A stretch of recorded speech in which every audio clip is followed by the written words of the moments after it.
बिस्मिल्लाहिर्रहमानिर्रहीम, अस्सलाम वालेकुम। आप मेरा यूट्यूब चैनल देख रहे हैं। Welcome my YouTube channel. आज हम एक न्यू सेशन स्टार्ट करने लगे हैं जी, और ये सेशन हम इंग्लिश से स्टार्ट करेंगे। और ये सेशन हमारा इंशाल्लाह जो है ना जी, खास तौर पे ईएसटी की जो जॉब अनाउंस हुई है फेडरल में, उसके बाद जिलेदार की पोस्ट है, उसके बाद जो असिस्टेंट डायरेक्टर एलडीए की सीट है, और पीएमएस मिनिस्टेरियल कोटा है, और साथ हमारे पास एएसएफ की कुछ सीटें हैं। ठीक है जी, ये सारी सीटों के इंशाल्लाह ताला हमारा ये सेशन कवर करेगा। और सबसे पहले माजरत के पिछले 2 हफ्ते तकरीबन मैं कोई भी लेक्चर अपलोड नहीं कर सका हूँ। एसटीआई की वजह से बहुत ज़्यादा रश था, उस वजह से हम वहाँ पे बिजी थे। तो इंशाल्लाह हम कोशिश करेंगे वो जो हमारा नुकसान हुआ है वो थोड़ा सा हम रैपिडली काम करके उसको हम कवर अप करने की कोशिश करेंगे। तो इंग्लिश का ग्रामर का हम स्टार्ट करने लगे हैं। थोड़ा सा मैं आपको बता दूं कि हमने चलना किस तरीके से है। सबसे पहले आपके ग्रुप की तरफ चलूंगा। ये मेरा व्हाट्सएप ग्रुप है जिसमें मैंने आपको सबको ऐड किया हुआ है। तो इसमें जनाब ये मैंने आपको एक तो ये वाला जो अभी मैंने आपके सामने खोले हुए थे, ये मैंने ग्रामर के नोट्स आपको सेंड किए थे। ठीक है, ये ग्रामर के नोट्स मैंने आपको सेंड किए थे, और ये जो नोट्स हैं ये मैंने आपको 5 लेक्चर्स के सेंड कर दिए हैं। Total 5 lecture. आज पहला लेक्चर पढ़ेंगे, कल इंशाल्लाह ताला हमारा सेकंड लेक्चर, उसमें फिगर ऑफ स्पीच आएगा, उसमें सिमिली होता है, मेटाफर होता है, पर्सोनिफिकेशन, हाइपरबोला, अल्टरेशन वगैरह। ठीक है, वो हम पढ़ेंगे कल। और परसों इंशाल्लाह ताला तीसरे लेक्चर में हम पार्ट्स ऑफ स्पीच स्टार्ट कर देंगे। उसमें नाउन पहले आएगा, फिर क्लास वगैरह सारी चीज करके, और उसके बाद लेक्चर नंबर 4 आएगा। लेक्चर नंबर 5 मीन के लेक्चर 5 के मैंने आपको नोट सेंड कर दी थी, ताकि अगर आपने एडवांस में भी काम साथ साथ करना है। कुछ बच्चे ऐसे होते हैं कि जो अपना काम जो है ना एडवांस कर रहे होते हैं, साथ साथ लेक्चर आने से पहले जो ना पहला लेक्चर जो ना दूसरा लेक्चर जो उन्होंने तैयार करना होता है, ताकि जब लेक्चर आएगा तो उनको सारी चीजें कवर हो जाए। एक तो ये मैंने आपको सेंड कर दी थे। दूसरे मैंने आपके ग्रुप में जनाब एक और फाइल सेंड की थी, ये मैं आपको दिखा देता हूं। ये हमारे पास, ये मैंने आपको पास पेपर्स की फाइल भी शेयर की थी इंग्लिश की। ठीक है, ये आपके इंग्लिश के तमाम जो है ना पास पेपर हैं, ये आपके जो टॉपिक वाइज मैंने पास पेपर आपको शेयर किए थे। सबसे पहले जो बेसिक आज हम पढ़ेंगे इंग्लिश का बेसिक जो हमारा लेक्चर होगा, उसके वाले से जितने भी आपके पास पेपर में क्वेश्चन आए हुए हैं, उसमें आपके पास बेसिक सेंटेंस टाइप है, फ्रेज, कंडीशनल सेंटेंस वगैरह जो भी आपके क्वेश्चन आए हुए हैं पास पेपर में, वो मैंने लिखे हुए हैं। उसके बाद फिर nouns and its types, mean के नाउन के वाले से जो आपके पास पेपर क्वेश्चन आए हुए हैं वो हमने लिखे हुए हैं। ठीक है, उसके बाद हमारे पास जो ना ये प्रोनाउन के वाले से जो क्वेश्चन आपके पास पेपर में आए हुए हैं वो मैंने लिख दिए। उसके बाद हमारे पास जो ना जी ये नेक्स्ट एडजेक्टिव और इसकी टाइप्स वाला जो क्वेश्चन आए हुए हैं आपके पास पेपर में वो लिख दिए। ठीक है, उसके बाद आर्टिकल के वाले जो आपके क्वेश्चन आए हुए हैं। ठीक है, उसके बाद आपके वर्ब्स के वाले जो क्वेश्चन आए हुए हैं, उसके बाद एडवर्ब के वाले जो क्वेश्चन आए हुए हैं। मीन के जो आपके जो टॉपिक वाइज सारे के सारे इंग्लिश के जो टॉपिक्स हैं ना, इस तरीके में सारे आपके पास टॉपिक चलते चलते, ठीक है जी, तो एंड पे आपके पास जो टॉपिक होगा वो कौन सा टॉपिक है जी, यहाँ पे ये मेरे ख्याल में एंड पे चलते चलते ये आप सिंपल प्रेजेंट जो फ्यूचर टेंस वगैरह से, ठीक है, एक्टिव वाइज, पैसिव वाइज, ये मीन के सारे जितने भी आपके टॉपिक्स बनते हैं इंग्लिश के, वो सारे के सारे टॉपिक वाइज मैंने इनके जो है अरेंज करके, तो ये आपको पास पेपर की फाइल भी शेयर कर दी थी। तो यूँ आपने क्या करना है, सबसे पहले डेली बेस पे आप जो भी पढ़ा करेंगे उसका आपने पहले जी उसको लेक्चर तैयार करें। उसके बाद जनाब साथ ही उसका जो ना उसी लेक्चर के रिलेटेड जो भी आपके पास पास पेपर क्वेश्चन है, वो पास पेपर्स क्वेश्चन भी आप साथ डेली तौर पे उसको डेली वाइज उसको तैयार करते जाएंगे। तो यूं आपके पास जो ये जो है ना जी आपकी इंग्लिश इंशाल्लाह तैयार होती जाएगी। ठीक है, तो आज हम लेक्चर नंबर 1 करते हैं। लेक्चर नंबर 1 में हमने बेसिक इंग्लिश पढ़ना होता है कि इंग्लिश के जो बेसिक कुछ क्वेश्चन होते हैं इंग्लिश के बेसिक्स के हवाले से, वो आपसे क्वेश्चन पूछता है। कंडीशनल सेंटेंस वगैरह, सेंटेंस की टाइप्स, ये फ्रेज, सिलेबल वगैरह, वो सारे आज हम कवर करने की कोशिश करते हैं। तो ये लेक्चर आप सुन लें आराम से, तसल्ली से। ठीक है, जैसे आप लेक्चर ये मुकम्मल कर लेंगे, उसके साथ ही आप जो पास पेपर वाले जो फाइल है वो खोलें, उसको आप कवर करें। ठीक है, इंशाल्लाह ताला आपका सारे का सारा ये कवर अप हो जाएगा। ठीक है, इस तरीके से कल लेक्चर पढ़ेंगे, परसों पढ़ेंगे, संडे तक जो हम कंप्लीट करके संडे को फिर ये जितना भी हम लेक्चर पढ़ लेंगे उसका मंडे को हम सारा टेस्ट ले लेंगे वीकली, और टेस्ट लेने के बाद फिर न्यू हम अगला जो अपना स्टार्ट कर लेंगे। ठीक है, तो यूं इंग्लिश को हम खत्म करेंगे इंशाल्लाह, कोशिश करते हैं जल्दी जल्दी इसको खत्म करते हैं। उसके बाद फिर हमने जो नेक्स्ट मूव करेंगे, अगली जो आपकी बुक है उसमें जो है कुछ एवरीडे साइंस मेरे ख्याल में हम नेक्स्ट कर लेंगे। ठीक है, एवरीडे साइंस, क्योंकि ईएसटी के जो पोस्ट है उसमें जस्ट आपके पास इंग्लिश है, और उसके बाद एवरीडे साइंस है, और उसके बाद आपके पास जो है ना मैथमेटिक्स है और पैडागोजी है। ठीक है, तो पैडागोजी के नोट्स भी मैं आपको शेयर कर दूंगा, मैथमेटिक्स के भी शेयर कर दूंगा। ठीक है, एवरीडे साइंस और इंग्लिश आप कैसे हो जाएगी। और बाकी जो हमारे पास जिलेदार वाले हैं और जो दूसरे हैं जी दूसरी पोस्टों के, जनरल पोस्टों के, उनके भी सारे सब्जेक्ट्स इंशाल्लाह ताला जो ना ये ऐसे एक एक करके कंप्लीट कर लेंगे। ठीक है, ये जी हम स्टार्ट करते हैं आज। तो लेक्चर नंबर 1 में सबसे पहले जी बेसिक नॉलेज में यहाँ से कुछ क्वेश्चन आपके बनते हैं। सबसे पहले क्वेश्चन क्या है जी, पाकिस्तान की ये जो ना ऑफिशियल लैंग्वेज है पाकिस्तान की, और इंटरनेशनल लैंग्वेज है इंग्लिश। ठीक है जी, इंग्लिश को हम इंटरनेशनल लैंग्वेज भी कहते हैं, और पाकिस्तान की ऑफिशियल लैंग्वेज है, और पाकिस्तान की नेशनल लैंग्वेज आपको पता है वो उर्दू है। ठीक है जी, ये आपके बात क्लियर होगी। उसके बाद दूसरा पॉइंट आपके पास है, इसके टोटल 26 अल्फाबेट्स होते हैं, और ये 26 अल्फाबेट्स होते हैं, इनकी 2 टाइप्स होती हैं। 2 टाइप्स कौन कौन सी होती हैं, एक टाइप आपके पास होती है उसको हम कहते हैं कॉन्सोनेंट्स, और दूसरी टाइप को हम कहते हैं जी उसको हम उनको हम कहते हैं जो आपके पास है वाउल्स। वाउल्स उनको वावल भी पढ़ते हैं, कुछ को वाउल्स पढ़ते हैं, ठीक है जी। तो वाउल्स जैसे लफ्ज होता है वैसे अब वावल भी उर्फ आम में लोग पढ़ लेते हैं इसको, ठीक है। तो इसके जो अल्फाबेट्स इसकी दो टाइप्स होती हैं, एक आपके पास कॉन्सोनेंट्स होते हैं और एक आपके पास वाउल्स होते हैं। वाउल्स आपके पास 5 होते हैं और 21 आपके पास कॉन्सोनेंट्स होते हैं। ये भी क्वेश्चन पूछा गया, ठीक है जी। और वाउल्स कौन से होते हैं? वाउल्स वो होते हैं जिनकी आवाज अलिफ से आती है, जिनकी आवाज अलिफ से आती है, ठीक है जी।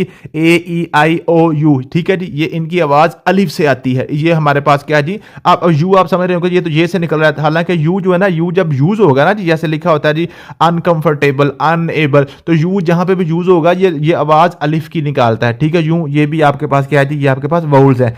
कुछ बुक्स में लिखा होता है सेमी वाउल्स, आपके पास जो ना डब्ल्यू एक्स और वाई, इसको सेमी वाउल्स भी पढ़ते हैं, सेमी वाउल्स भी पढ़ते हैं। लेकिन यहाँ पे आपके क्वेश्चन यही बनता है कि आपके पास इंग्लिश के अल्फाबेट्स कितने 26 हैं और इनमें से वाउल्स कितने हैं जी 5 हैं, और आपके पास कॉन्सोनेंट्स कितने हैं 21 हैं। ये आपके पास कवर हो गया जी।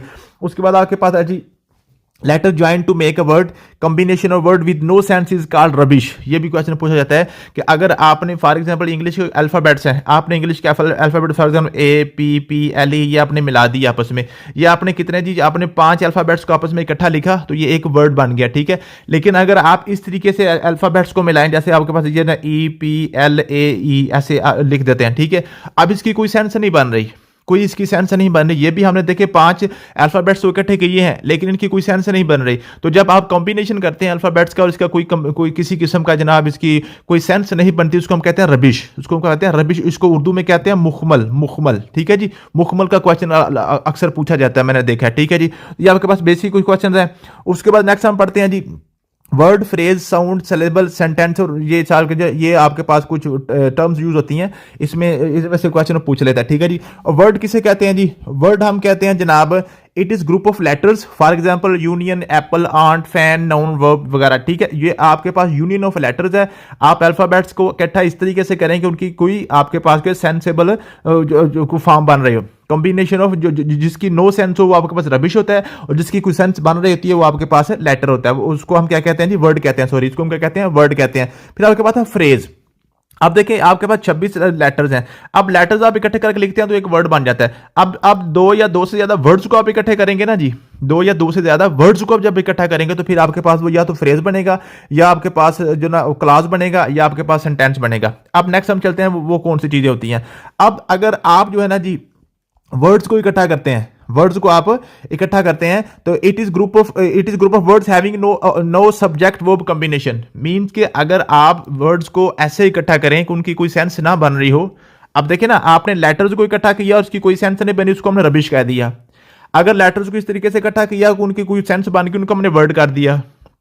इसी तरीके से वर्ड्स को जब हम इकट्ठा करते हैं ना, जिस तरीके से जैसे हम वर्ड को इकट्ठा करते हैं तो उनकी कोई सेंस ना बने तो उसको हम कहते हैं जी फ्रेज। उसको हम क्या कहते हैं? फ्रेज। उसको हम फ्रेज कह देंगे, उसको फ्रेज कहेंगे, ठीक है। अगर कोई सेंस बन गई उसको हम क्लॉज कह देंगे, अगर कोई सेंस बन गई तो उसको हम क्लॉज कहते हैं। फिर क्लॉज को इकट्ठा करेंगे तो सेंटेंस बन जाएगा। इस तरीके से हमने इसको एक सिस्टम के तहत एक स्टोरी की तरह लेकर हमने इसको स्टेप बाय स्टेप लेकर चलना है, ठीक है जी। अब फ्रेज क्या है जी? फ्रेज आपके पास लेटर जो ना वर्ड्स का इकट्ठा है, वर्ड्स को अपने कॉम्बिनेशन में लेके आना है, ठीक है।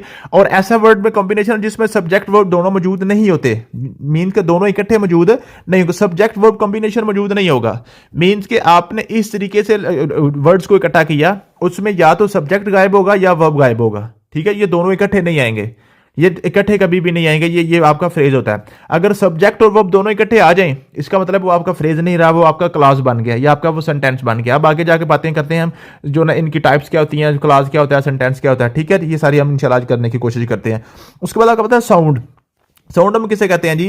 Sound consonants can produce 24 distinct sounds. आपके पास 21 कॉन्सोनेंट्स हैं और वो कितनी साउंड निकालते हैं? 24 साउंड निकालते हैं, 24 साउंड्स, ठीक है जी। While whereas vowels can produce 20 different sounds. तो यहां पे क्वेश्चन बनता है जी इंग्लिश के जो लेटर्स हैं उनकी टोटल साउंड्स कितनी हैं? जो वो आपके पास 44 बनती हैं। 24 आपके पास कॉन्सोनेंट्स की होती हैं, 20 साउंड आपके पास वाउल्स की होती हैं, टोटल आपके पास 44 साउंड बन जाती हैं, ठीक है जी। तो यहां से क्वेश्चन ये बन जाता है कि इंग्लिश की साउंड्स कितनी होती है? 44 आपके पास साउंड बन जाती है। उसके बाद सिलेबल, सिलेबल के वाला क्वेश्चन काफी पूछा जाता है।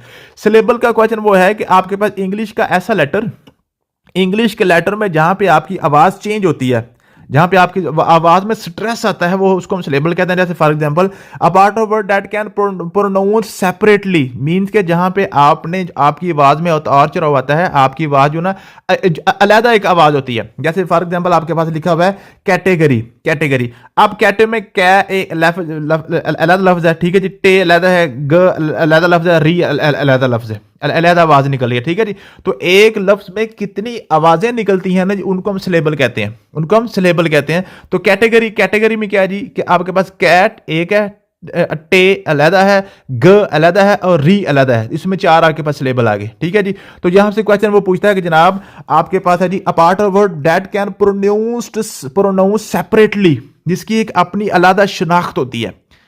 आपका लफ्ज का वो हिस्सा जिसकी एक अपनी अलहदा शनाख्त होती है, वो सेपरेटली उसको प्रोनाउंस हम कर सकते हैं, उसको हम कहते हैं जी, उसको हम कहते हैं सिलेबल कहते हैं, उसको हम कहते हैं सिलेबल कहते हैं। सिलेबल का क्वेश्चन भी पीपीएससी में पूछा गया है काफी दफा। अगला क्वेश्चन आपके पास सेंटेंस बन जाता है। सेंटेंस क्या है जी? When we speak or write we use words, we generally use these words in groups, ठीक है जी। अब जब वर्ड्स का ग्रुप इकट्ठा करते हैं उसको हम सेंटेंस कहते हैं। अब सेंटेंस की ये डेफिनेशन यहाँ पे आपने क्लियर नहीं करनी, नीचे इंशाल्लाह इसको मैं डिटेल से पढ़ाता हूँ, ठीक है। इसको डिटेल से हम इसको डिस्कस करने की कोशिश करते हैं, वहां पे जाके आपको सेंटेंस की सेंटेंस की आगे हम टाइप्स भी आज हमने पढ़नी है। आपके पास होता है जी कंपाउंड सेंटेंस होता है, कंडीशनल सेंटेंस होता है, और उसके बाद कॉम्प्लेक्स सेंटेंस होते हैं, उसके बाद आपके पास नेगेटिव सेंटेंस है, कंपैरेटिव सेंटेंस है, वो सारे सेंटेंस आज इंशाल्लाह हम पढ़ने की कोशिश करेंगे, तो आपके ये सब कवर हो जाएंगे, ठीक है जी। उसके बाद हम बात करते हैं जी फ्रेज एंड क्लास की। अब यहां पे देखें बात कहां से चल रही थी, इंग्लिश के अल्फाबेट्स की। टोटल आपके पास 26 थे, उसमें 21 आपके पास कॉन्सोनेंट थे, 5 आपके पास वाउल्स थे, ठीक है। अब इनको आपने मिलाया तो मेरे पास वर्ड बन गया। अब वर्ड को मिलाता हूं, जब इन वर्ड्स को 2-4 वर्ड्स को मैं इकट्ठा लिखता हूं तो उसमें या तो मेरे पास क्लास बनेगा, या तो मेरे पास क्लास बनेगा या फ्रेज बनेगा, या क्लास बनेगा या फ्रेज बनेगा। फ्रेज वो होता है जिसमें सब्जेक्ट वर्ब एग्रीमेंट नहीं होता, सब्जेक्ट और वर्ब दोनों में से कोई एक चीज गायब होती है। लेकिन क्लास ऐसा होता है जिसमें सब्जेक्ट और वर्ब दोनों इकट्ठे होते हैं, मीन के कोई ना कोई सेंस बन रही होती है, ठीक है जी।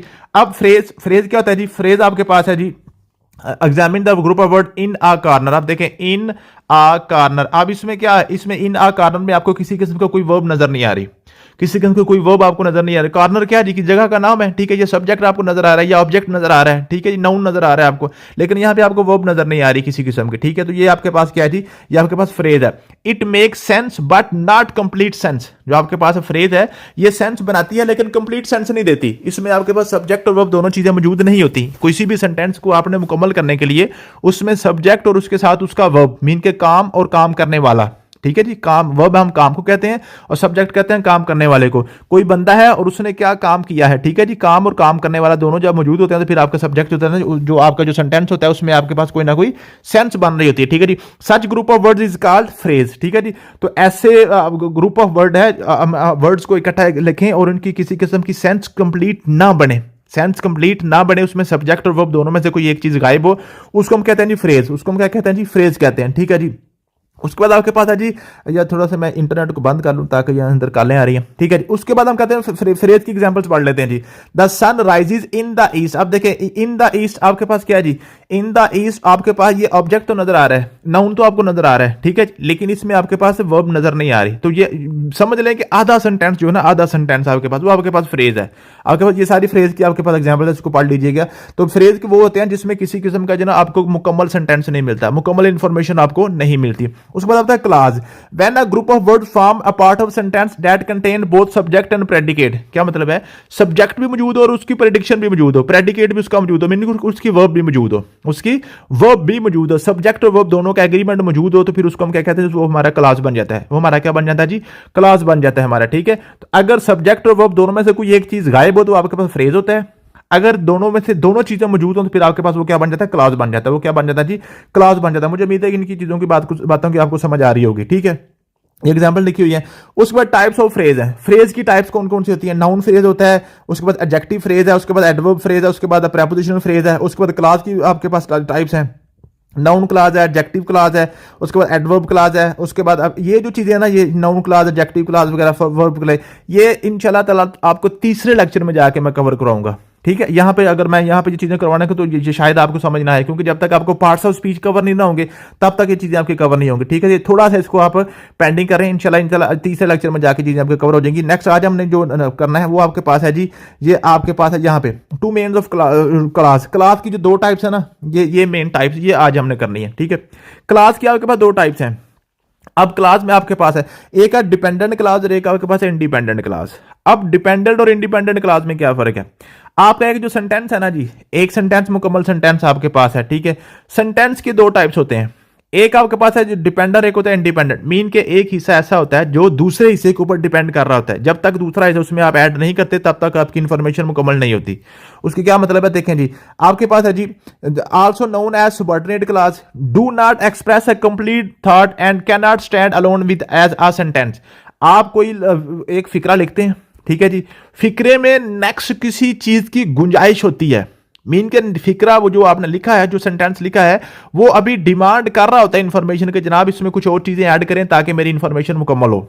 जैसे फॉर एग्जाम्पल ये लिखा हुआ जी बिकॉज इट इज रेनिंग। अब बिकॉज इट इज रेनिंग इसमें एक सेंटेंस तो आपको नजर आ रहा है, लेकिन जब देखें ना क्योंकि बारिश हो रही है, अब आगे कुछ इंफॉर्मेशन आपसे ये सेंटेंस मांग रहा है। क्योंकि बारिश हो रही है तो आगे या तो लगाएं कि क्योंकि बारिश हो रही है मैं नहीं आ रहा, क्योंकि बारिश हो रही है तो जनाब बाहर पानी है, क्योंकि बारिश हो रही है तो सर्दी है, क्योंकि बारिश हो रही है तो मेरे कपड़े गीले हो गए हैं, ठीक है। मीन्स के आप ये जो सेंटेंस है ये आगे आपसे कुछ ना कुछ इंफॉर्मेशन अभी मांग रहा है, अभी इंफॉर्मेशन मांग रहा है, ये डिपेंड कर रहा है आगे कुछ इसके अंदर कुछ ऐड करेंगे तो आपका सेंटेंस ये मुकम्मल होगा। तो ये डिपेंडेंट क्लास होता है। सेंटेंस के दो हिस्से होते हैं, एक डिपेंडेंट क्लास है, एक इंडिपेंडेंट क्लास है। और जो इंडिपेंडेंट क्लास होता है ना, जिसको नेक्स्ट किसी की जरूरत नहीं होती, वो अपने आप में मुकम्मल होता है, उसमें इंफॉर्मेशन मुकम्मल हो चुकी होती है, उसको हम कहते हैं इंडिपेंडेंट क्लास। वो हमारे पास नीचे है also known as main class या प्रिंसिपल क्लास जिसको हम कहते हैं। Express a complete thought and can stand alone as a sentence. Mean कि इसके साथ कोई और चीज ऐड ना भी करें तो आपके पास क्या होता है, ये मुकम्मल एक सेंटेंस होता है। जैसे लिखा हुआ जी जॉन ईट्स एन एप्पल। अब जॉन जो ना एप्पल खाता है, अब देखें John eats an apple, John apple खाता है। अब देखें ये सेंटेंस मुकम्मल है, इसमें किसी किस्म की कोई नेक्स्ट इंफॉर्मेशन अगर आप ऐड नहीं भी करते तो आपका फिक्रा ये मुकम्मल है, आप इंफॉर्मेशन मुकम्मल दे रहे हैं। आगे देखें ये लिखा हुआ है जी ऊपर देखें सिंस यू आर हेयर, जब से आप इधर हैं। आप देखें ना, अगर आपको आप किसी को हम कहें जब से आप इधर आए हो, अब वो अभी कान खड़े करेगा कि आप आगे ये बंदा कुछ बोलेगा कि मुझे कहने लगा है कि जब से आप इधर आए हो, तो आगे हम बताएंगे ना जब से आप इधर आए हो मैं खुश हो गया हूं जनाब, हमने ये इंजॉय किया है, जब से आप इधर आए हो आप बैठे हुए हो। मीन्स के कोई ना कोई आगे बात करेंगे। लेकिन ये जो इंडिपेंडेंट क्लास होता है ना, इसमें आगे बात करें ना करें आपकी बात मुकम्मल हो चुकी होती है। The sun sets in the west. अब देखिए ना सूरज मगरब में गुरूब होता है। अब यहां पे क्या है, आपकी बात मुकम्मल हो गई है, ठीक है, बात मुकम्मल हो गई है। तो ऐसा क्लास जो आपको कंप्लीट सेंस ऑफ इंफॉर्मेशन देता है वो आपके पास इंडिपेंडेंट क्लास होता है। और ऐसा क्लास जो कंप्लीट सेंस ऑफ इंफॉर्मेशन नहीं देता वो आपके पास होता है वो डिपेंडेंट क्लास होता है। वो डिपेंडेंट मीन के वो डिपेंड कर रहा होता है सेंटेंस के अगले हिस्से के ऊपर, ठीक है जी। और जो आपके पास इंडिपेंडेंट क्लास होता है वो एक आपके पास सेंटेंस मुकम्मल होता है, आपके पास पूरा एक सेंटेंस होता है, ठीक है जी। ये सेंटेंस क्या है जी, a group of words like this which makes complete sense is called sentence, ठीक है जी। तो जो आप ग्रुप ऑफ वर्ड्स ऐसे लें जो कंप्लीट सेंस ऑफ इंफॉर्मेशन दे रहा है वो आपके पास सेंटेंस होता है। तो आपके पास जो एक इंडिपेंडेंट क्लास है वो आपके पास एक सेंटेंस है, वो आपके पास एक सेंटेंस है, ठीक है जी। क्लियर होगी बात। उसके बाद आपके पास है जी पार्ट्स ऑफ सेंटेंस। सेंटेंस के पार्ट्स कौन कौन से होते हैं जी? सेंटेंस के पार्ट हैं जी सब्जेक्ट, सब्जेक्ट एंड प्रेडिकेट क्या जी। Every sentence has two main parts. The part that name the person or thing we are speaking about is called subject. किसी भी सेंटेंस में जो किसी चीज की का नाम वगैरह होता है ना उसको हम सब्जेक्ट कहते हैं, वो हमारा सब्जेक्ट होता है। और उसके बाद the part that tells something about the subject is called predicate. Predicate के जो प्रिडिक्ट करता है, जो आपके पास है सब्जेक्ट के मुतालिक बताता है कि वो सब्जेक्ट क्या कर रहा है या वो सब्जेक्ट कैसा है, सब्जेक्ट के मुतालिक बताता है ना वो आपके पास वो उसका प्रेडिकेट है। मीन के लिखा हुआ है ना ये आपके पास है जी she likes to read the novel, ठीक है। अब यहां पर जो शी है ना, शी वो लड़की कोई भी फीमेल है, वो आपके पास सब्जेक्ट है। आगे जो सारा लाइक्स टू रीड नावल्स ये आपके पास प्रेडिकेट है, ये आपके पास प्रेडिकेट है, ठीक है जी। सेंटेंस के दो हिस्से हैं, एक आपके पास सब्जेक्ट है और एक उस सब्जेक्ट के मुतालिक सारी इंफॉर्मेशन है, ठीक है जी। तो उसको हम ये इसको सेंटेंस कहेंगे, इसको हम प्रेडिकेट कहेंगे। अब प्रेडिकेट के अंदर कोई वर्ब होंगे, कोई नाउन होगा, कोई ऑब्जेक्ट होंगे, कोई आपके पास एडजेक्टिव होगा, कोई एडवर्ब होगा, कोई प्रोवर्ब, वो सारी चीजें इसमें आएंगी, ठीक है। प्रोनाउंस इसमें काफी चीजें आएंगी, लेकिन बेसिकली दो ही आपके पास चीजें हैं सेंटेंस की, एक सब्जेक्ट और एक आपके पास प्रेडिकेट है। ये क्वेश्चन पूछे जाते हैं पेपर में, ठीक है जी। जब ये सारा लेक्चर सुनने के बाद आप उधर जाएंगे ना पास्ट पेपर वाली फाइल में, तो आपको सारी चीजें समझ आना शुरू हो जाएंगे, ठीक है जी। उसके बाद आपके पास क्या है जी इसमें कहता है जी आप सेंटेंस और प्रेडिकेट, सेंटेंस में प्रेडिकेट और सब्जेक्ट को अलग अलग करें, इसको आप पढ़ेंगे तो आपको समझ आ जाएगी, ठीक है जी। उसके बाद हमने पढ़ना है जी टाइप्स ऑफ सेंटेंस। अब सेंटेंस की टाइप्स, सेंटेंस की टाइप ये बड़ा इंपॉर्टेंट है, ये बहुत इंपॉर्टेंट है, आपके यहां से क्वेश्चन बहुत ज्यादा बनते हैं, ठीक है जी। हमने सबसे पहले थोड़ा सा मैं आपको थोड़ा सा रिवाइज करा दूं, हमने अल्फाबेट से स्टार्ट किया था। 26 अल्फाबेट्स हैं, उसकी दो टाइप्स हैं, एक आप कॉन्सोनेंट्स है, एक आपके पास वाउल्स हैं। आप कॉन्सोनेंट आपके पास 21 हैं और ये आपके पास 5 हैं, ये मिलाकर 24 आवाजें निकालते हैं, ये मिलाकर 20 आवाजें निकालते हैं, टोटल आपके पास 44 आवाजें निकलती हैं इंग्लिश की, ठीक है जी। जब आप लेटर्स को मिलाते हैं तो आपके पास अगर लेटर्स को मिला के कोई सेंसेबल वर्ड बन जाए तो उसको हम वर्ड कहेंगे, अगर किसी किस्म का कोई सेंस ना बने उसको हम रबिश कहेंगे। फिर जब वर्ड्स को हम मिलाते हैं, वर्ड्स को आपस में मिला के इकट्ठा लिखें तो अगर कोई सेंस बन जाए तो उसको हम कहेंगे जी आपके पास क्लास, अगर सेंस ना बने उसको कहेंगे फ्रेज, ठीक है जी। अगर हमारे पास सेंस बन रही है तो उसमें क्लास बन गया। क्लास के दो टाइप्स हैं, एक आपके पास डिपेंडेंट क्लास है, एक आपके पास इंडिपेंडेंट क्लास है। डिपेंडेंट क्लास वो है जिसमें इंफॉर्मेशन मुकम्मल नहीं होती, सेंस तो वो आ रही होती है लेकिन वो उसमें मुकम्मल इंफॉर्मेशन नहीं होती, वो आपके पास है, आपके पास डिपेंडेंट क्लास है। और ऐसा क्लास जिसमें आपके पास मुकम्मल इंफॉर्मेशन आ रही होती है उसको हम कहते हैं जी इंडिपेंडेंट क्लास। जो इंडिपेंडेंट क्लास है उसी को ही हम सेंटेंस भी कहते हैं, इंडिपेंडेंट क्लास को हम सेंटेंस भी कहते हैं। मुझे उम्मीद है कि इन चीजों का आपको समझ आ रही होगी, ठीक है जी। अब सेंटेंस की टाइप्स कौन सी होती हैं? सेंटेंस की हमने बेसिकली जो 3 टाइप्स पढ़नी है, बाकी हम होती तो काफी ज्यादा है, नेगेटिव सेंटेंस है, कंपैरेटिव सेंटेंस है, और भी काफी है, लेकिन जो बेसिकली जो आपके पीपीएससी और एफपीएससी का जो क्वेश्चन आपके पेपर में आने हैं ना, वो हमने 3 पढ़ने हैं। एक आपके पास सबसे पहले कंपाउंड सेंटेंस, कंपाउंड सेंटेंस, फिर हमने पढ़ना जी कॉम्प्लेक्स सेंटेंस, फिर हमने पढ़ना है कंडीशनल सेंटेंस। ये 3 सेंटेंस की टाइप्स हैं जो आपके पेपर में बार बार आएंगी, कंपाउंड सेंटेंस, कॉम्प्लेक्स सेंटेंस और कंडीशनल सेंटेंस, ये ठीक है जी। ये सारे आज हम कवर करने की कोशिश करते हैं। सबसे पहले बात करते हैं जी कंपाउंड सेंटेंस की। अब कंपाउंड सेंटेंस कौन से होते हैं? अब कंपाउंड और कॉम्प्लेक्स सेंटेंस जो है इनका क्वेश्चन पेपर में सिर्फ यही बनता है कि बताएं जी ये क्वेश्चन लिखा हुआ है, ये एक सेंटेंस है, बताइए सेंटेंस कौन सा है, कंप्लेक्स है, कंपाउंड कॉम्प्लेक्स है या कंडीशनल सेंटेंस है। सिर्फ यहां पर यही क्वेश्चन आपसे पूछेगा कि बताएं ये जो नीचे क्वेश्चन लिखा हुआ है ये सेंटेंस कौन सा है, ठीक है जी। अब इसको करते हैं जी, इसकी निशानी क्या है जी? A compound sentence contain at least 2 independent class. अब ये क्वेश्चन है, ठीक है जी। एक सेंटेंस जो है ना जी ये आपके पास है, उसमें 2 इंडिपेंडेंट क्लास लिखे होंगे, मीन के 2 मुकम्मल फिक्रे लिखे होंगे, 2 मुकम्मल सेंटेंस मौजूद होंगे। आपको पता है इंडिपेंडेंट क्लास है, मुकम्मल सेंटेंस को कहते हैं। तो ऐसा सेंटेंस जिसमें 2 मुकम्मल बातें मौजूद होंगी, 2 मुकम्मल बातें, 2 मुकम्मल इंफॉर्मेशन मौजूद होंगी, हमारे पास क्या होगा? कंपाउंड सेंटेंस कहलाएगा, वो कंपाउंड सेंटेंस कहलाएगा। और ऐसा सेंटेंस जिसमें एक बात तो मुकम्मल लिखी हो और एक बात नामुकम्मल लिखी हो, एक डिपेंडेंट क्लास हो और एक इंडिपेंडेंट क्लास हो, उसको हम कहेंगे कॉम्प्लेक्स सेंटेंस, उसको हम कहेंगे कॉम्प्लेक्स सेंटेंस। अब कंपाउंड और कॉम्प्लेक्स में क्लियर कर लें, ठीक है जी। कंपाउंड क्या है, इसमें दोनों चीजें सीधी सीधी हैं, वो कंपाउंड कॉम्बिनेशन उनका बन गया। लेकिन कॉम्प्लेक्स चीज कब होती है, मुश्किल कब होती है? जब एक 2 मुख्तलिफ चीजें इसमें ऐड हो गई हैं, ठीक है। एक उसमें डिपेंडेंट क्लास और एक उसमें इंडिपेंडेंट क्लास है। लेकिन अगर एक ऐसा सेंटेंस आ जाए जिसमें आपके पास 2 इंडिपेंडेंट क्लास भी मौजूद है और एक डिपेंडेंट क्लास भी मौजूद है, मीन के पहले 2 को मिलाएं तो आपके पास कंपाउंड सेंटेंस बन जाता है, आखिरी 2 को मिलाएं तो आपके पास कॉम्प्लेक्स सेंटेंस बन जाता है। इसको हम कहते हैं कंपाउंड कॉम्प्लेक्स सेंटेंस, मीन के इसमें दोनों सेंटेंस मौजूद हैं, कंपाउंड भी मौजूद है और कॉम्प्लेक्स भी मौजूद है। ये तीनों टाइप्स मैंने पहले आपको कवर करा दी, फिर अभी इनको मैं पढ़ाता हूं, आपको समझ आ जाएगी। आपको बेसिक ओवरव्यू इनका मैंने दे दिया तीनों का, ठीक है जी। अब इसमें देखते हैं जी कंपाउंड सेंटेंस कौन सा जी?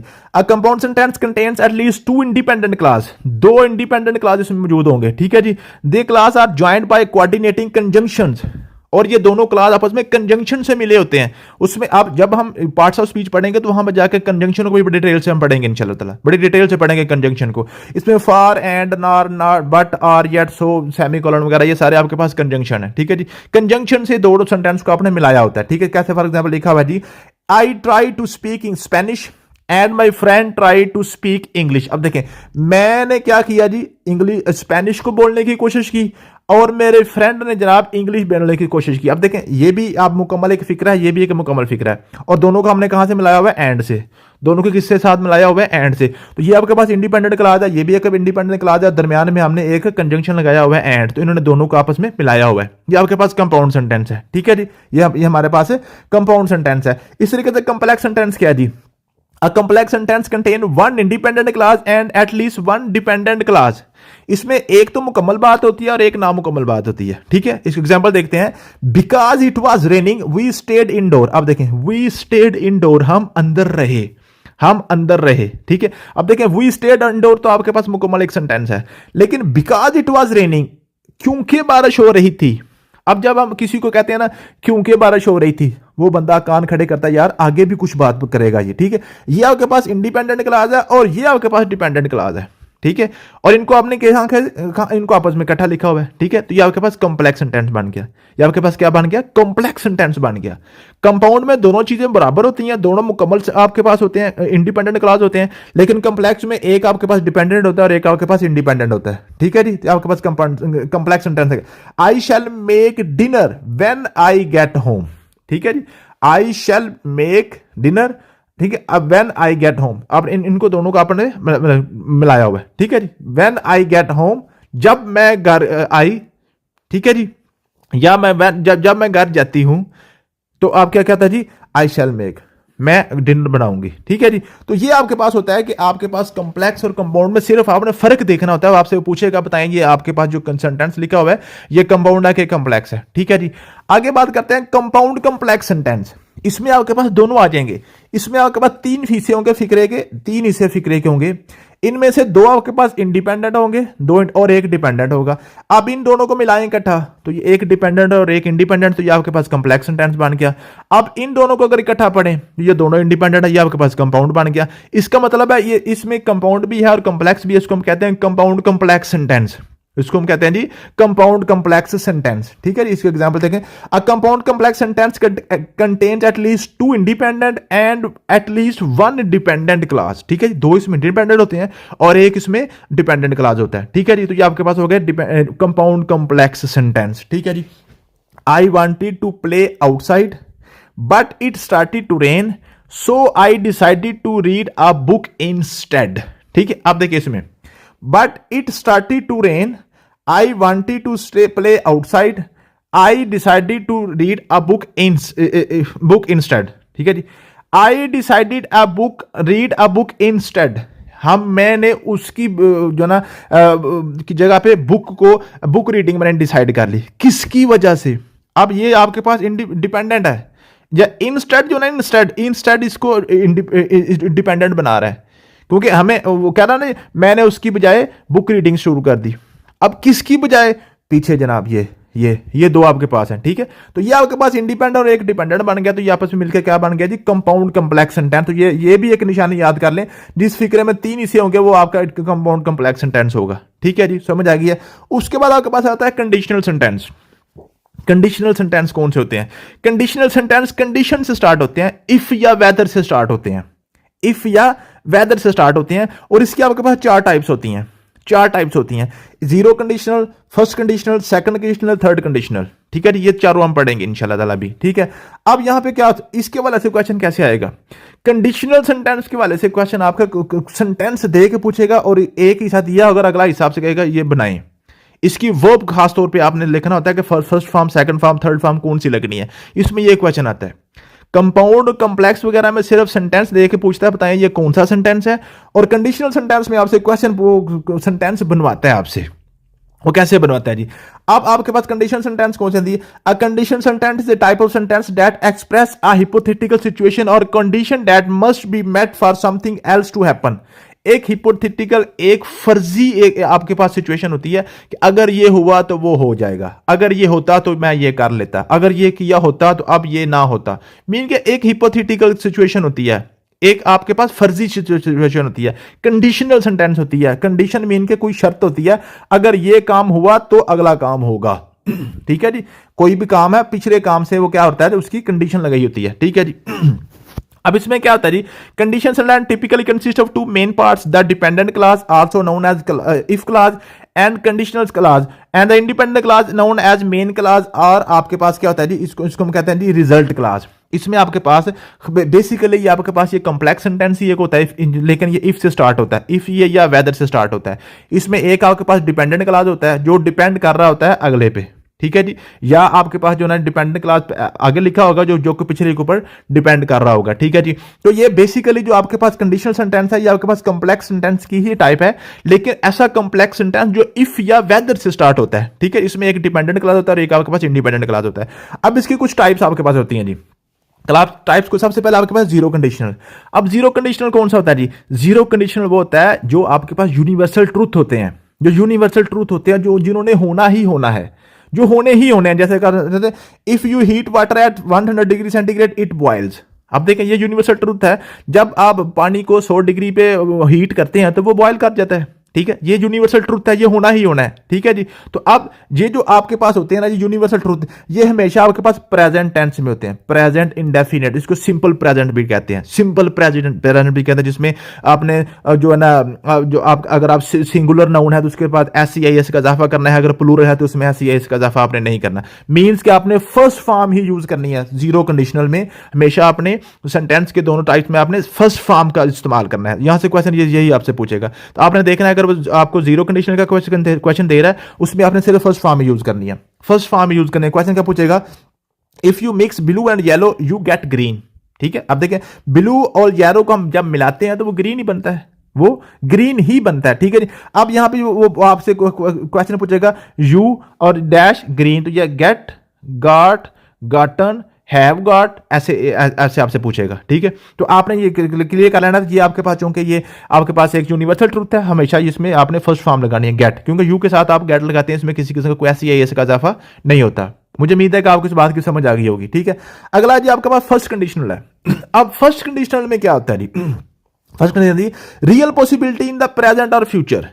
रियल पॉसिबिलिटी मीन्स के ऐसा सेंटेंस होता है जिसमें पॉसिबल चीज, इम्पॉसिबल चीज नहीं होती, पॉसिबल चीज होती है कि वो काम हो सकता है, वो पॉसिबल काम है, ठीक है जी। उसमें क्या होता है जी, इसकी निशानी ये होती है, आपके पास पिछले वाले सेंटेंस में सिंपल प्रेजेंट टेंस लगा होगा, इफ के बाद सिंपल प्रेजेंट। अब सिंपल प्रेजेंट की आपको निशानी आती है, एस का इजाफा होता है, फर्स्ट फॉर्म होती है, अगर सिंगुलर हो तो एस का इजाफा होता है, अगर आपका प्लूरल सब्जेक्ट हो तो उसमें एस का इजाफा नहीं होता। पीछे आपके पास सिंपल प्रेजेंट टेंस होगा, कॉमा लगेगा और उसके आगे आपने विल के साथ फर्स्ट फॉर्म लगा देनी है, विल के साथ फर्स्ट फॉर्म लगानी है। अब यहां पे क्वेश्चन वो क्या पूछेगा, क्वेश्चन इस तरीके से पूछेगा, if it rain we will stay at home. इसमें या तो वो आपके पास यहां से ये विल स्टे को खत्म करके आपसे पूछेगा, बताएं जिसमें ऑप्शन क्या आएंगे, will stay, stayed, staying, have stayed, बताएं जिसमें क्या आएगा, ठीक है। तो या क्या करेगा, ये विल स्टे वाला मुकम्मल दे देगा तो ये रेन को खत्म कर देगा, if it raining, rained, has raining या रेन्स, ठीक है। तो यहां से आपसे ये पूछेगा कि बताइए इसमें कौन सी फॉर्म लगेगी, तो ये आपने क्लियर कर लेना है।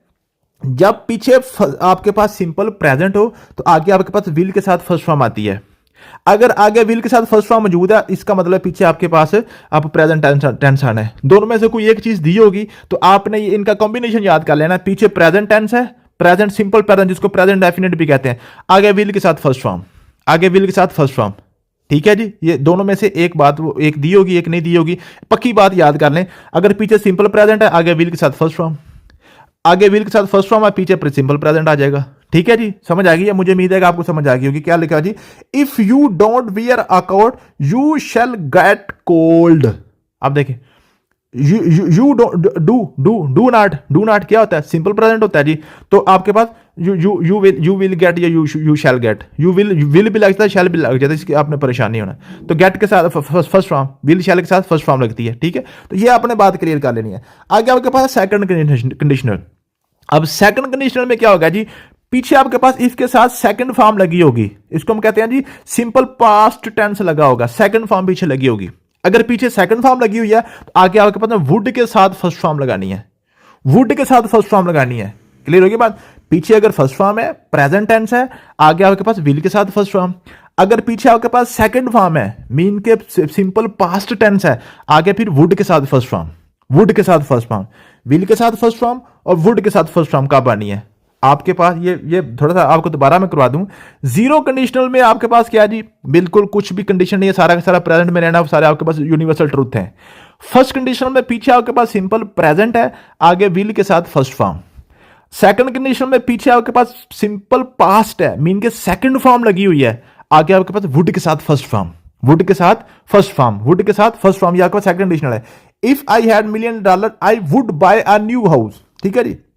If you mix blue and yellow you get green, ठीक है जी। आपके पास आगे ये सेकंड कंडीशनल आ गया, ठीक है जी। If you gave me a book I would read it. अब देखें गेव क्या था, give, gave, given. Gave second form है ना, तो सेकंड फॉर्म लगी हुई है, आगे वुड के साथ फर्स्ट फॉर्म लगाते हैं। अब यहां से क्वेश्चन में पूछेगा क्या कि आपके पास if you gave me book और यहां पे आपके पास वुड रीड को खत्म करके आपका ऑप्शन देगा will read, would read, have read या सिर्फ रीड, ठीक है। तो आपको पता होना चाहिए अगर पीछे मेरे पास सेकंड फॉर्म आ गई है इट मींस वुड रीड में आगे लगाऊंगा, वुड के साथ फर्स्ट फॉर्म लगाऊंगा। या आपके पास क्या करेगा, ये वुड रीड को मुकम्मल दे देगा आपके पास, और ये जो है ना ये गेव को काट देगा। तो आपसे पूछेगा बताएं यहां पे क्या आएगा, गिव आएगा, गेव आएगा, गिवन आएगा, क्या आएगा। तो आपको पता है कि वुड लगा हुआ है, वुड के साथ फर्स्ट फॉर्म लगी हुई है, इसका मतलब पीछे मेरे पास सेकंड फॉर्म आनी है। पीछे क्या आना जी, सेकंड फॉर्म आनी है। मुझे उम्मीद है कि आपको समझ आ गई होगी। आगे आपके पास है थर्ड कंडीशनल। थर्ड कंडीशनल में क्या है जी, थर्ड कंडीशनल में पीछे पास्ट परफेक्ट टेंस है, आगे वुड हैव के साथ पास्ट पार्टिसिपल आ गया आपके पास। अब वुड के साथ हैव लगाना है आपने, क्या मतलब है। अगर आप फिर आपको समरी के साथ पढ़ेंगे आपको याद आ जाएगा। जीरो कंडीशनल में आपके पास है, आप सारा कुछ प्रेजेंट में रखना है क्योंकि ये आपके पास यूनिवर्सल ट्रूथ है। फर्स्ट कंडीशन में पीछे प्रेजेंट है, आगे आपके पास विल के साथ फर्स्ट फॉर्म। सेकंड कंडीशन में पीछे आपके पास पास्ट है, आगे आपके पास वुड के साथ फर्स्ट फॉर्म। थर्ड कंडीशनल में पीछे आपके पास हैज या हैड पास्ट परफेक्ट आ गया, हैड आ जाएगा। हैड के साथ आपके पास थर्ड फॉर्म ही आती है, हैड के साथ हमेशा थर्ड फॉर्म आती है। पीछे आपके पास हैड नजर आ गया, पीछे आपको हैड नजर आ गया, हैड नजर आ गया, तो आगे आपने क्या लगाना है, वुड हैव या वुड हैज, वुड हैव या वुड हैज, ठीक है जी। आपको पता है वुड हैव के साथ भी थर्ड फॉर्म ही आनी है ना, तो आगे आप क्या करेंगे, वुड हैव या वुड हैज कहां सिंगुलर के साथ आएगा और हैव आपका प्लूरल के साथ आ जाएगा, ठीक है। तो थर्ड कंडीशन में क्या आ गया, पीछे आपके पास हैड आ जाएगा, हैड। जब पीछे हैड आ गया, आगे आपके पास वुड के साथ हैज या हैव, जो भी उसकी कंडीशन के मुताबिक, ठीक है जी। इसकी एग्जांपल्स करते हैं। इफ ही हैड नोन, आप देखिए हैड का लफ्ज नजर आपको आ गया, हैड नजर आ गया, आपने आंखें बंद करके देखना, आगे आपके पास वुड के साथ हैव लगेगा, वुड के साथ हैव लगेगा, वुड के साथ हैव लगेगा, ठीक है जी। समझ आ गई है, क्लियर होगी बात। उसके बाद ये वुड मेरे ख्याल हैड आना चाहिए था यहां पे, ठीक है जी। उसके बाद आपके पास है जी if they had not missed, अब हैड नजर आ गया, आंखें बंद करके वुड हैव के साथ थर्ड फॉर्म आगे लगा दें। शी हैड स्टडीड, हैड नजर आ गया, आंखें बंद करके वुड हैव, ये वुड हैव नजर आ गया, आंखें बंद करके पीछे हैड, वुड हैव नजर आ गया, आंखें बंद करके पीछे हैड, ठीक है जी। तो मुझे उम्मीद है कि आपको कंडीशन सेंटेंस की समझ आ गई होगी। Zero conditional, first conditional, second conditional, third conditional, आपको सारे के सारे समझ आ गए होंगे। ये आपके पास कंडीशन सेंटेंस होते हैं, इस तरह के क्वेश्चन आपसे पूछेगा वो पेपर में। उसके बाद अदर टाइप्स ऑफ सेंटेंसेस में आपको डिक्लेरेटिव सेंटेंस है, अफर्मेटिव सेंटेंस है, नेगेटिव सेंटेंस है, एम्फैटिक सेंटेंस है, इंटरॉगेटिव सेंटेंस है, इंपेरेटिव सेंटेंस है, एक्सक्लेमेटरी सेंटेंस है, ठीक है जी। और उसके बाद आपके पास है जी ऑपरेटिव सेंटेंस है। ये सारे सिंपल हैं, ये बच्चों वाली बात है, इसको आप सिर्फ पढ़ लीजिएगा, ठीक है। ये बिल्कुल बच्चों वाली, ये आपके ये प्राइमरी के बच्चों वाली बातें हैं, ये मैंने जस्ट आपकी इन्फॉर्मेशन लिखी थी। यहाँ पे क्वेश्चन कभी कभार यहाँ से पूछता है, आमतौर पर क्वेश्चन ये नहीं पूछता। तो ये आपके पास डिक्लेरेटिव सेंटेंस जो आपके सिंपल सेंटेंस होते हैं, अफर्मेटिव जो पॉजिटिव होते हैं, नेगेटिव जो मंफी वाले होते हैं, और उसके बाद आपके ना इमोशनल वगैरह या जो सेंटेंस वगैरह जो फीलिंग जब करते हैं वो आपके पास एम्फैटिक हो गए, इंटरैक्टिव आपके सवालिया वाले फिक्रे होते हैं। ये बिल्कुल सिंपल होते हैं, यहाँ से आपका क्वेश्चन नहीं बनता। क्वेश्चन आपका बेसिकली जो है ना वो आपका बनेगा कंपाउंड से, कम्प्लेक्स से, कंडीशनल सेंटेंस से, वर्ड से, क्लास से, फ्रेज से, सिलेबल से, ये सारी चीज़ें जो है ना आपकी क्वेश्चन क्लियर होते हैं। तो ये आज का हमारा जो है ना जी इंग्लिश का बेसिक थी। अब इस इंग्लिश बेसिक को पढ़ने के बाद आप जाएं उधर अपने पास पेपर वाली फाइल पे, उसको खोलें, उसमें से आप पास पेपर के चेक करें, आपके बेसिक वाले सारे क्वेश्चन क्लियर हो गए हैं। अगर किसी को समझ नहीं आती तो आप मुझसे पूछ सकते हैं। Thank you so much. कल इंशाल्लाह नेक्स्ट सेकंड लेक्चर के साथ हम हाजिर होंगे। अस्सलाम वालेकुम।